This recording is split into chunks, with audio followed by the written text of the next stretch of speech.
Boa noite. Bom, com essa história aí do coronavírus e todo mundo de quarentena, a gente está tendo todo mundo que fazer uma série de adaptações aí na nossa vida e para ajudar o pessoal da Unicamp que ia ter a disciplina aí de M62, que é a nossa programação básica agora no primeiro semestre, e também para me ajudar a passar o tempo. Eu estou gravando esses vídeos aqui em que basicamente eu vou fazer uma introdução à programação básica com Python, só que ao invés de eu fazer aula mesmo, eu vou pegar os laboratórios do primeiro semestre do ano passado e vou resolvê-los. Então, isso daqui vai ser mais um acompanhamento à resolução de laboratório do que uma aula expositiva legal. A ideia veio porque eu descobri que tem alguns bichos meus da computação, algumas pessoas que entraram agora na faculdade, que ficaram chateados com não ter aula de M62 e estão resolvendo os laboratórios por conta própria, enquanto as aulas não voltam de maneira remota, como aparentemente é o que vai acontecer. Então, esses vídeos aqui são livres e eles vão lidar com os 12 laboratórios que aconteceram, os 13 laboratórios na verdade, que aconteceram no primeiro semestre de 2019. Aqui no meu navegador, eu vou deixar o endereço nos comentários, são esses os laboratórios que eu vou passar ao longo do tempo.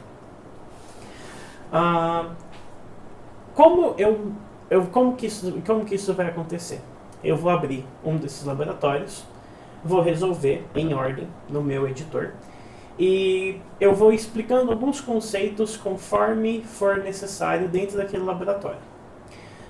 Se por um acaso alguém tiver interesse em um formato mais de aula mesmo e quiser usar os vídeos só para ver resolução de laboratório, eu recomendo o Python para Zumbis, que é um curso completamente gratuito, online, no YouTube também, sobre programação básica em Python. Ele assume que você não sabe nada, que você está começando agora.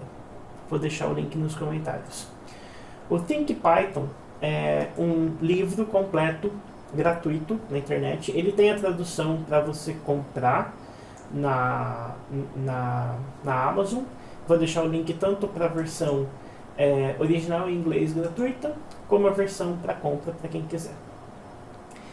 Uma outra referência que eu tenho é essa daqui, que foi eu mesmo que escrevi, se chama Stereo to Python. Esse curso aqui, ele é básico de Python, só que ele assume que você já programa em alguma outra linguagem de programação. Se você clicar em Launch Binder, você vai ter um ambiente completamente executável para você rodar os seus códigos dos tópicos que estão acontecendo aqui. Uma outra referência que eu gosto bastante é Automate the Boring Stuff. O Automate the Boring Stuff é um livro, também disponível completamente gratuito, também disponível de forma gratuita.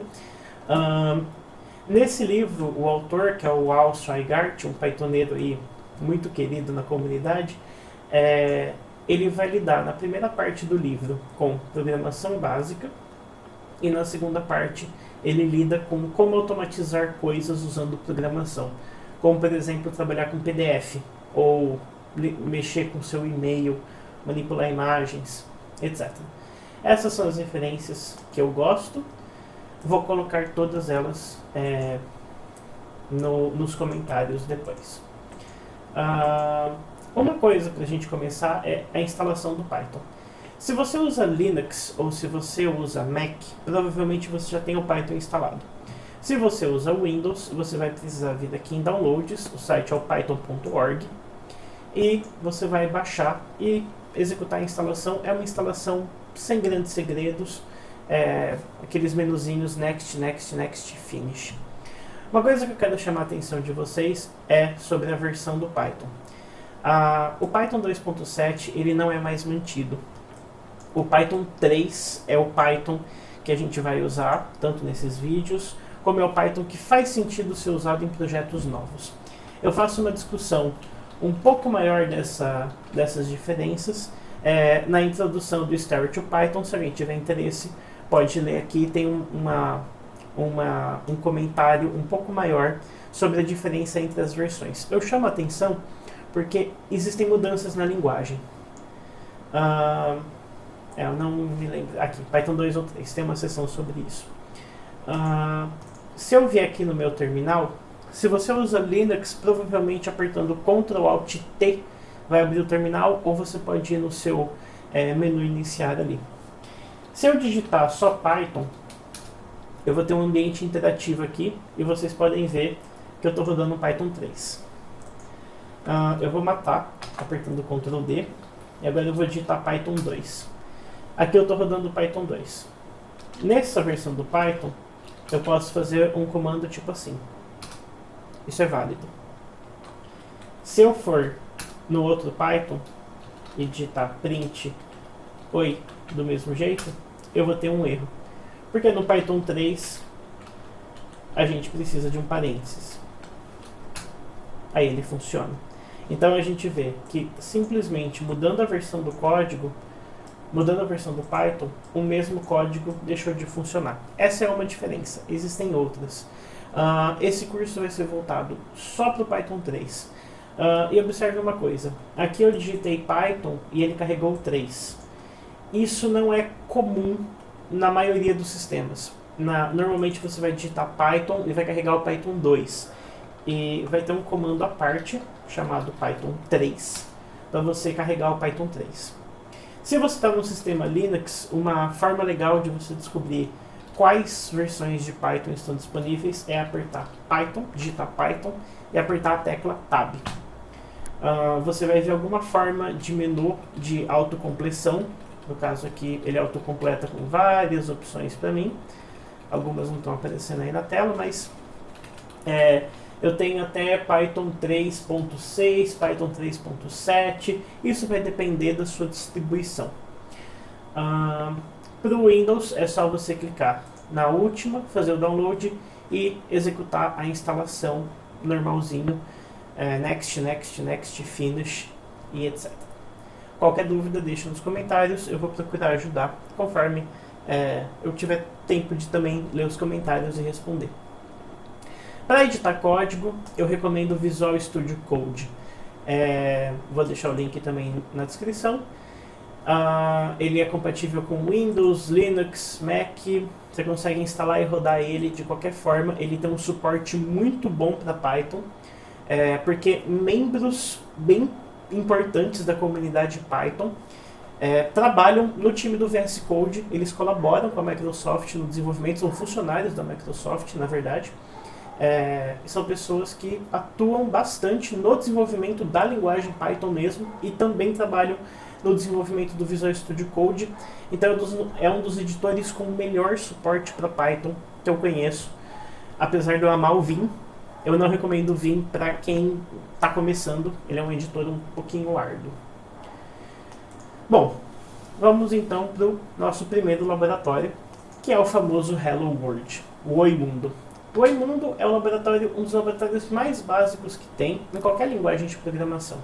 Eu vou usar ele para a gente explorar algumas possibilidades que a linguagem de programação nos dá. A ideia é simplesmente imprimir essa mensagem na tela. No enunciado do laboratório, nós temos já de cara uma chamada para o Python 3 para a gente executar um terminal interativo. Se você der aqui print oi mundo e fechar, funciona.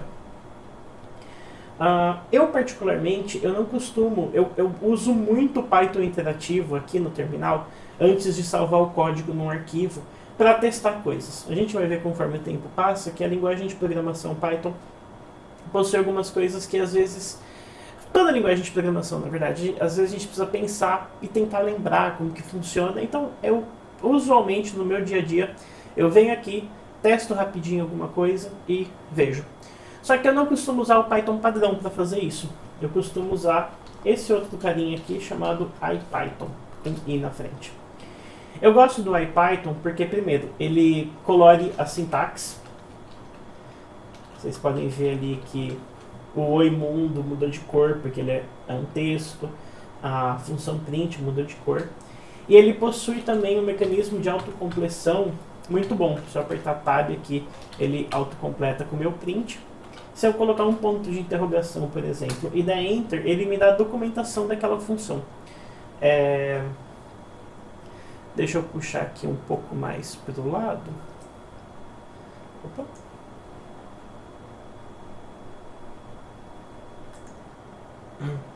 Bom, aqui com o meu editor um pouco mais visível, né? Deixa eu aumentar um pouco da tela também.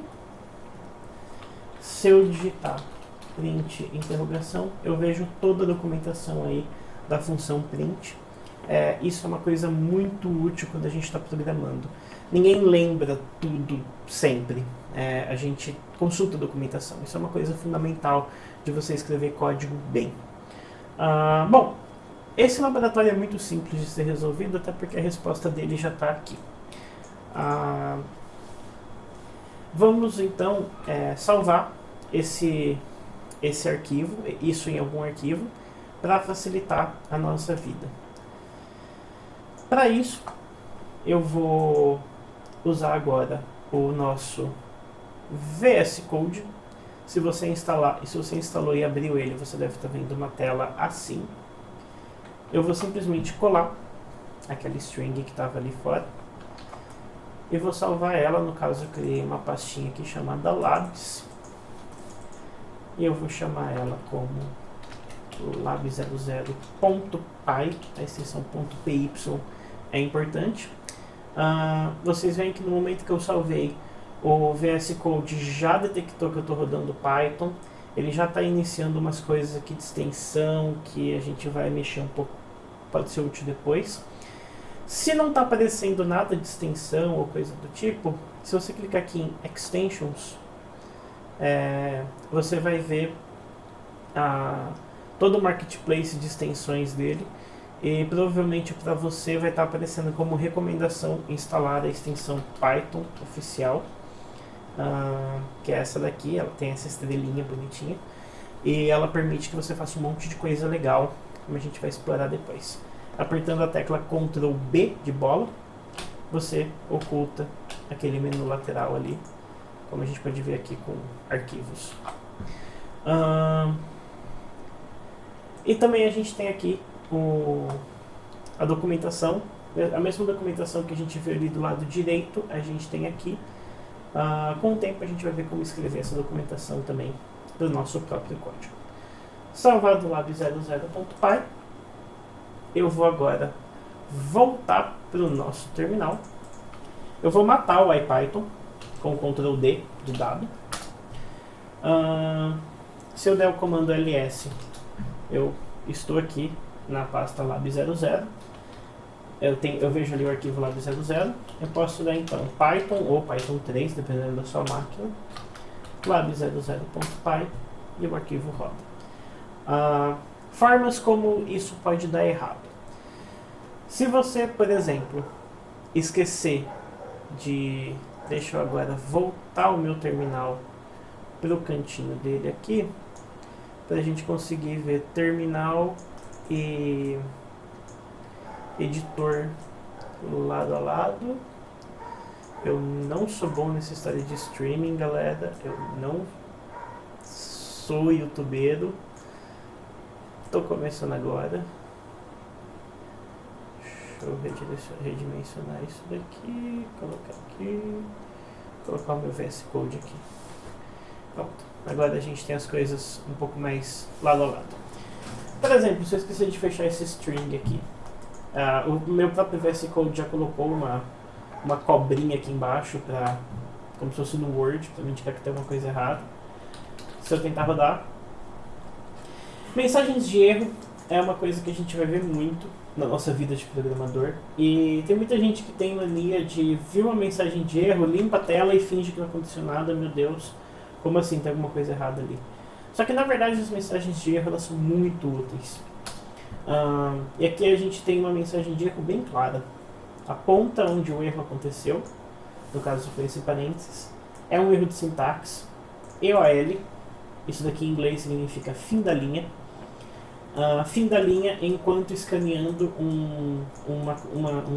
uma literal de string. Isso é uma string, porque é um texto. Aqui eu marquei ela como sendo a abertura do texto e eu esqueci de fechar. Por conta disso, tá errado. Agora tá certo. Eu poderia ter errado isso também, me esquecendo de simplesmente abrir ou fechar strings. E no caso aí ele está me dando uma sintaxe inválida, porque ele literalmente não sabe o que esse código significa, porque esse código não significa nada, esse código está errado. Quero aproveitar esse vídeo que está sendo curtinho para a gente mexer um pouco com strings. String não é nada mais nada menos do que um conjunto de caracteres. Um conjunto como se fosse uma palavra, como se fosse um nome, algo do tipo. Então, por exemplo, eu posso declarar uma string chamada Unicamp. Só que observa, o resultado apareceu no meu terminal, só que ele não está guardado em lugar nenhum. Aí que a gente entra no conceito de variáveis. Eu declaro o nome da variável, observa que não tem aspas. Eu coloco um igual para atribuir o valor. Então em seguida eu coloco o valor que eu quero. Não apareceu nada na minha tela, só que se eu digitar universidade, ele tem o valor e eu posso dar um print em universidade. Isso é uma string, é um conjunto de caracteres. Eu poderia ter aberto esse string, ao invés de usar aspas duplas, usar aspas simples também.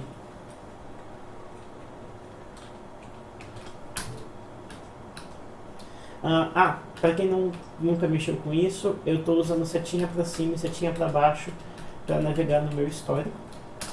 Eu dou um print universidade e a universidade está aí. O tipo de string em Python é extremamente rico.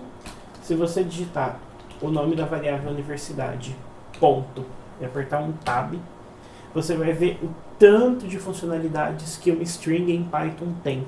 A gente consegue fazer muita coisa legal e a gente vai explorar isso provavelmente nos próximos laboratórios. Mas nesse meio tempo, fica à vontade para brincar com isso. Se você não entender de cara o que alguma coisa faz, coloque uma interrogação, leia a documentação e brinque. Então, espero que esses vídeos ajudem o pessoal que está estudando aí de casa. Os próximos vídeos provavelmente eu vou fazer um vídeo, um laboratório. E sugestões, dúvidas, por favor, coloquem nos comentários. Espero que vocês consigam aprender e ver como que a linguagem de programação Python e programação em geral, como é uma coisa que pode ser bem divertida e bastante útil. Tchau, tchau, fiquem em casa, fiquem seguros.